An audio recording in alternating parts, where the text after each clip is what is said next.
Hello, I'm Franzeska Ewart, and today I'm going to show you how to make what's called a soft sculpture rod puppet.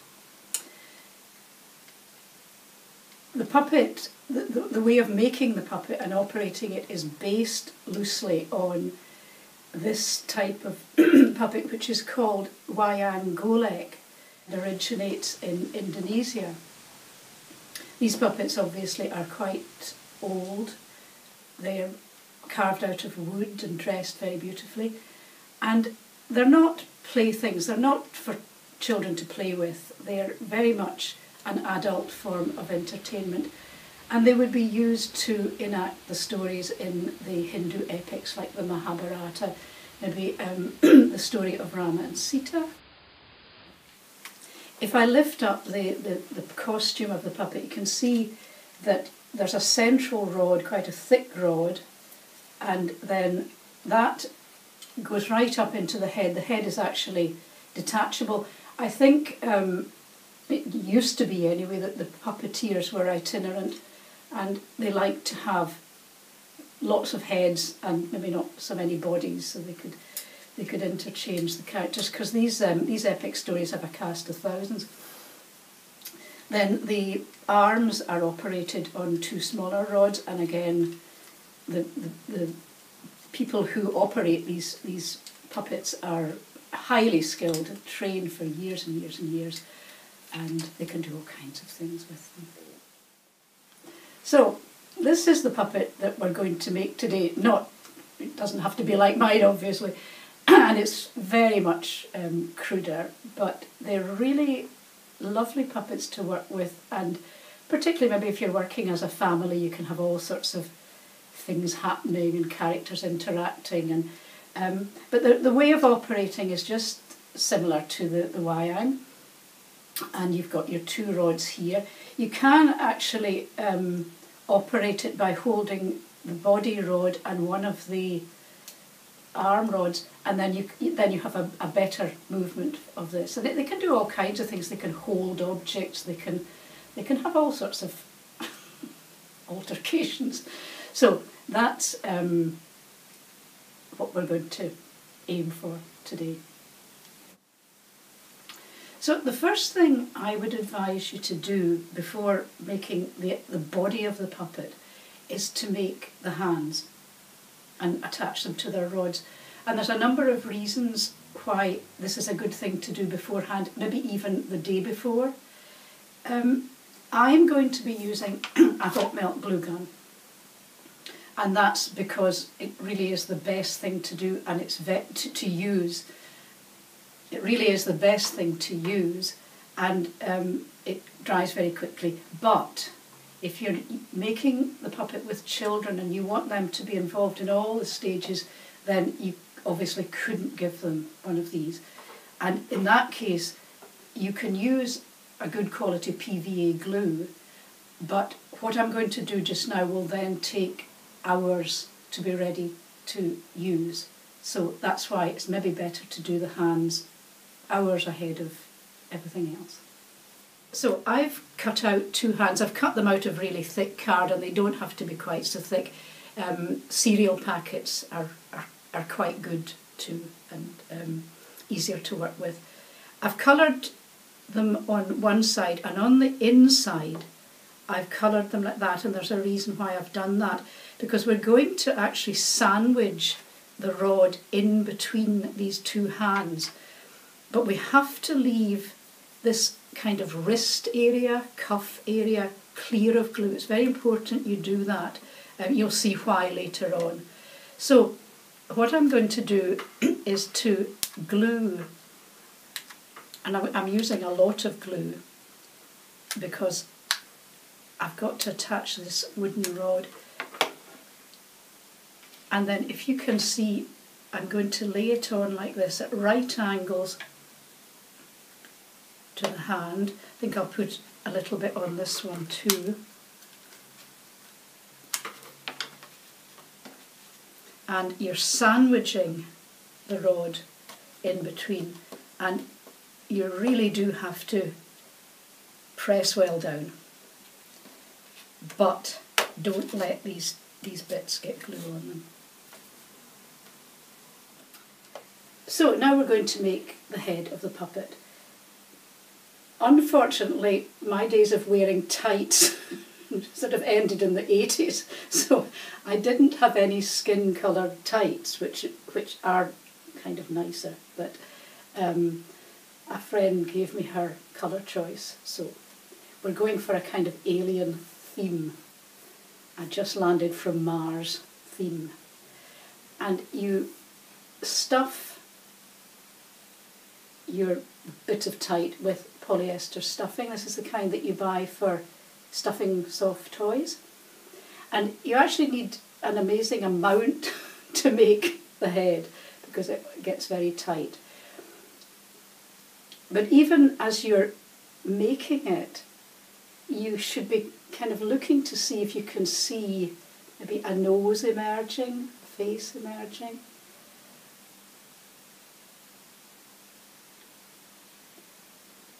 And then you're going to turn the tight outside in so that you can see the stuffing. And this is, you have to be quite careful here. Now, if you're using PVA glue, you can use a lot of glue here. Just make a hole with your finger so you've got a little sort of gully in there, and then pour your glue, or I'm going to squeeze quite a bit of glue into the hole, because again this has got to be really strong. You don't want heads coming off when you're halfway through your play. And then take the body rod, press it really firmly down. It's quite nice if you can actually get a body rod that's a bit thicker than the arm rods. I didn't have one, but maybe a centimetre diameter is maybe better. You pull your piece of tight down, and it's quite good if you have someone to help you with this bit. Tie it very firmly.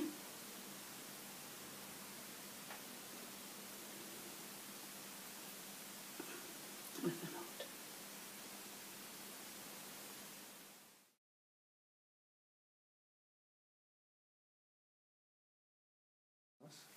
So we're going to take, this is the body piece of material, just any kind of material will do, and the length of it is really up to you. The size of the puppet is up to you too, so I like them to be quite long. You fold it in half, and then fold it in half again, so you're quartering it.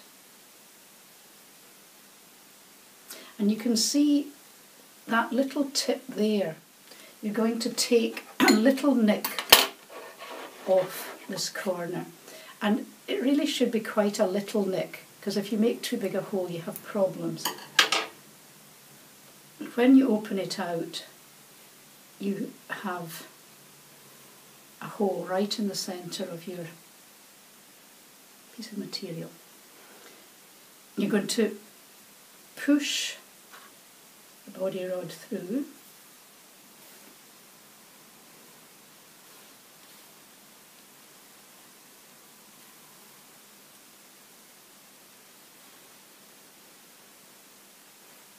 pull through all the bit of tight. Don't worry about the string and everything, can tidy all that up later. And then I'm going to turn it right inside out and hold it upside down like that. And with my hot melt glue, I'm basically putting a ring round so that it's not going anywhere. And again, it's really good if you can get a glue gun, because this is a much better way of doing it than PVA. But you can do it with PVA, and then you have to leave it to dry. With the glue gun, you don't have to leave it to dry for so long. Now we're going to do the arms, and I would advise you to have quite a long piece of material for the arms. You can always cut it if you feel they're too long, but the longer the arms are, basically the more they can do. They can hug people, which we are not allowed to do, and so on. So I'm taking quite a long strip. I'm doing just the same as I did with the body, folding it in half, and then folding it in half again so I get the central point. Getting that little triangle and cutting the hole. So now we're going to do the same as we did with the body and pull through the end of the piece of tights.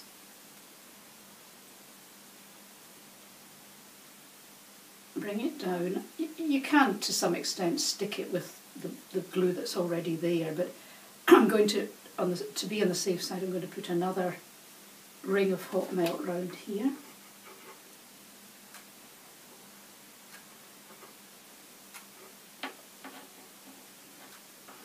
And again, I'm going to leave that to dry before I do anything else. So, there is your puppet, body and arm. Take a wee while to decide which is the front. I'm not seeing any particular nose, so I'm going to go with this being the front. But that will come later. He will have a nose. And now you're going to attach the arms. And this is why we didn't put any glue on the cuff, because we're going to gather the material. You can, of course, neatly sew this. Particularly there might be somebody in the family who's really good at neatly sewing. Squeeze it in between, squeeze it down, and if you work with PVA, you can glue it, but it's quite nice just to use a stapler, and we'll cover these staples later. But make sure that they really are quite firmly fixed, because they get quite a lot of use. And the other one.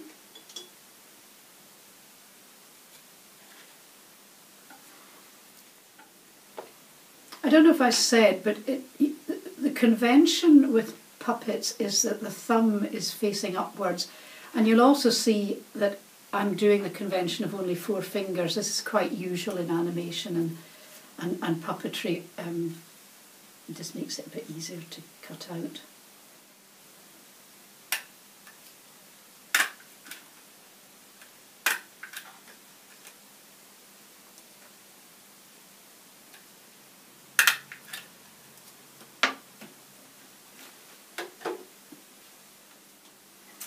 So the puppet's starting to look a bit like a person now, and obviously you would seam the sides in some way. You can staple them, you can glue them, and now we're going to go on to the face, give it some personality.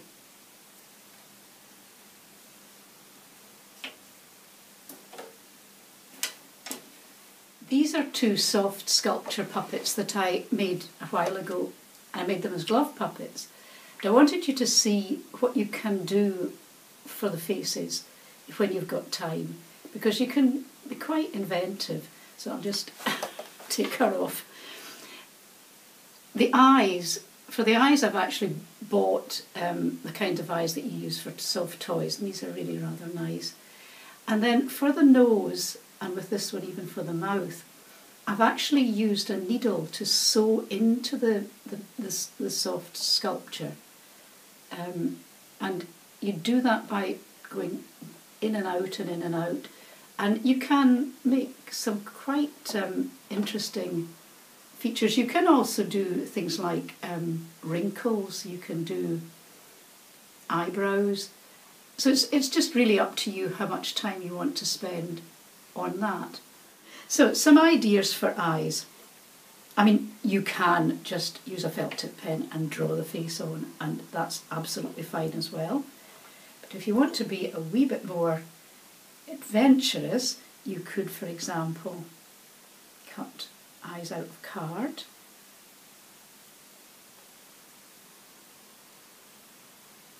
Position them wherever you think they look best. best. It's best if you're going to sew out the nose in the way that I described, it's better to do the nose first and then the eyes have somewhere to go. And from mouths, you can just glue on a little mouth.